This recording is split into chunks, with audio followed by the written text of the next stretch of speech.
اس episode کے آغاز میں آپ دیکھیں گے عثمان اپنے سپاہیوں کے ساتھ سوغات میں داخل ہو جاتا ہے، جبکہ دوسری جانب کوہ نور اپنے سپاہیوں کے ساتھ جا رہا تھا۔ کوہ نور کہتا ہے سپاہیوں سب ایک ایک کر کے چھپ جاؤ اور اپنی پوزیشن سنبھال لو۔ پھر تھوڑی دیر بعد وہ قافلہ بھی یہاں پر پہنچ جاتا ہے جو سونا لے کر آ رہا تھا۔ اسی دوران کوہ نور ان کے پاس آ جاتا ہے۔ ایک سپاہی اسے دیکھتے ہوئے کہتا ہے آپ کون ہو اور یہاں کسے ڈھونڈ رہے ہو اور ہمارا راستہ کیوں روکا ہے؟ یہ سن کر کوہ نور دوران کو اشارہ کرتا ہے۔ دوران اپنے سپاہیوں کے ساتھ باہر نکل آتا ہے، پھر انہیں چاروں طرف سے گھیر لیتے ہیں۔ کوہ نور سپاہیوں سے کہتا ہے کوئی بھی انہیں قتل نہ کرے، صرف گرفتار کرنا ہے۔ یہ سن کر تمام سپاہی ان پر حملہ کر دیتے ہیں۔ پھر تھوڑی ہی دیر میں کوہ نور کے سپاہی ان کو قابو کر لیتے ہیں اور ان کی گردنوں پر اپنی تلواریں رکھ دیتے ہیں۔ پھر کوہ نور جا کر سونا چیک کرتا ہے۔ دوران کہتا ہے ہمارا مقصد آپ لوگوں کو قتل کرنا نہیں ہے۔ یہ سن کر کوہ نور کہتا ہے بالکل، ہم کسی کو نقصان نہیں پہنچائیں گے، صرف سونا ہم اس کے حقیقی مالک تک پہنچائیں گے۔ یہ اس وقت تک آپ ہمارے مہمان رہیں گے۔ دوسری طرف جیر کوتائی ایک جگہ صفائی کر رہا تھا۔ پھر اولگن خاتون بھی وہاں آ جاتی ہے اور زور سے کہتی ہے جیر کوتائی۔ جیر کوتائی اسے دیکھ کہتا ہے تم اتنا چیخ کیوں رہی ہو، کوئی سن لے گا۔ پھر اولگن کہتی ہے اولف جال بچھا رہا ہے اور وہ بہت جلد ترگت پر حملہ کرنے والا ہے۔ نیمان نے بھی اپنے سپاہی اولف کو دے دیے ہیں۔ جیر کوتائی حیرانگی سے کہتا ہے ایسا نہیں ہو سکتا، مجھے لگتا ہے ترگت صاحب نے اولف کے لیے جال بچھایا ہوگا، لیکن نیمان نے اپنے سپاہی اولف کو کیوں دیے؟ یہ پیغام جلد از جلد ترگت صاحب تک پہنچانا ہوگا۔ اسی دوران فردی وہاں پر آ جاتا ہے۔ جیر کوتائی اسے دیکھ کر صفائی کرنا شروع کر دیتا ہے۔ فردی کہتا ہے رائبہ میں تمہیں ڈھونڈ رہا تھا۔ اولگن فردی سے کہتی ہے کیوں، کیا ہوا، خیریت تو ہے؟ میں اس خدمت گزار کی بابل کو تعلیم دے رہی تھی۔ فردی کہتا ہے اسے تعلیم بعد میں دینا، اولف آپ کا انتظار کر رہا ہے۔ پھر وہ اولگن خاتون کو وہاں سے لے جاتا ہے۔ دوسری طرف ترگت اپنے سپاہیوں کے ساتھ جا رہا تھا کہ اچانک پادری وہاں آ جاتا ہے اور ترگت سے کہتا ہے جیر کوتائی کی طرف سے خبر لایا ہوں۔ ترگت کہتا ہے بولو۔ پادری کہتا ہے نعمان نے اولف کو سپاہیوں کا ایک دستہ دیا ہے اور وہ کسی وقت بھی آپ پر حملہ کر سکتا ہے۔ پھر ترگت کہتا ہے اولف خود کو شکاری سمجھ رہا ہے، اسے معلوم نہیں کہ وہ خود شکار بنے گا۔ آپ کا بہت شکریہ، آپ جا سکتے ہیں۔ پھر ترگت کہتا ہے اس ذلیل اولف کے لیے بہترین استقبال کرو سپاہیوں۔ دوسری طرف آسمان سے ایک سپاہی کہتا ہے سردار کوہ نور کی طرف سے ایک خبر لایا ہوں، نعمان کے لیے آنے والا سونا اب ہمارے قبضے میں ہے۔ عثمان کہتا ہے بہت خوب، اب میرے حکم کا انتظار کرنا۔ یہاں بہندر سلطانہ سے کہتا ہے میں نے کہا تھا فریق خاتون بہت ہوشیار ہے، وہ کھانا کھا ہی نہیں رہی۔ پھر سلطانہ کہتی ہے اگر فریق نے اپنا منہ کھولا تو ہم سب کے لیے برا ہوگا اور پھر ایک باری قیمت ادا کرنا ہوگی۔ تم میری بات سمجھ رہے ہو بہندر؟ فریق اپنا منہ ہرگز نہ کھولے۔ بہندر کہتا ہے بالکل ایسا ہی ہوگا سلطانہ حضرت، آپ بے فکر رہیں۔ اگر میں فریق کو آسمان کے زہر سے نہ مار دوں تو میرا نام بہندر نہیں۔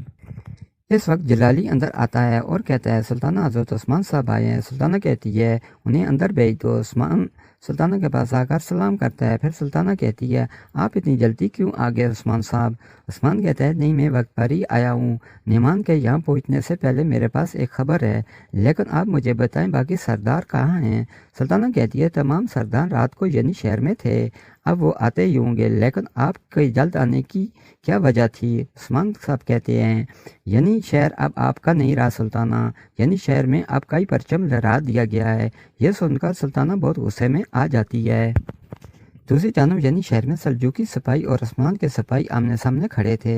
میلون خاتون کہتی ہے سلجوقی سپاہیوں ہم آپ کو نقصان نہیں پہنچانا چاہتے، یعنی شہر ہمارا ہے، ہم اسے واپس لینے کے لیے آئے ہیں اور آپ لوگوں کے لیے بہتر ہے کہ آپ ہتھیار پھینک دیں اور ہمیں اندر جانے دیں۔ ایک سلجوقی سپاہی کہتا ہے ہرگز نہیں، ہم سلطانہ کے حکم کے بغیر نہیں جائیں گے۔ یہ سن کر اکتمور اپنی تلوار نکال لیتا ہے اور اس سے کہتا ہے تو پھر اپنا انجام دیکھو۔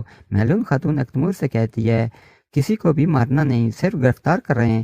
پھر اکتمور ان پر حملہ کر دیتا ہے۔ پھر وہاں ایک لڑائی شروع ہو جاتی ہے۔ کافی دیر کے بعد عثمان کے سپاہی سلجوقی سپاہیوں کو گرفتار کر لیتے ہیں۔ پھر میلون خاتون اپنے خاندان کے ساتھ آگے بڑھ جاتی ہے۔ دوسری جانب اولف ترگت کا پیچھا کرتے ہوئے وہاں پہنچ آتا ہے۔ ترگت اولف کو دیکھتے ہی اس پر تیر برسانا شروع کر دیتا ہے۔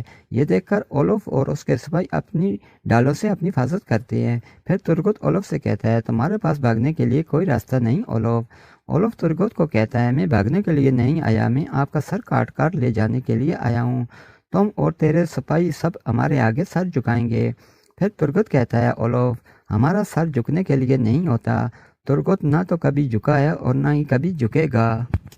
پھر وہاں ایک بڑی لڑائی شروع ہو جاتی ہے۔ ترگت کا ایک سپاہی کی نظر اولگن خاتون پر پڑ جاتی ہے۔ پھر وہ کہتا ہے سردار اولگن خاتون ان کے ساتھ ملی ہوئی ہے۔ یہ سن کر ترگت کہتا ہے رائبہ پر نظر رکھنا، اسے کوئی نقصان نہ پہنچے۔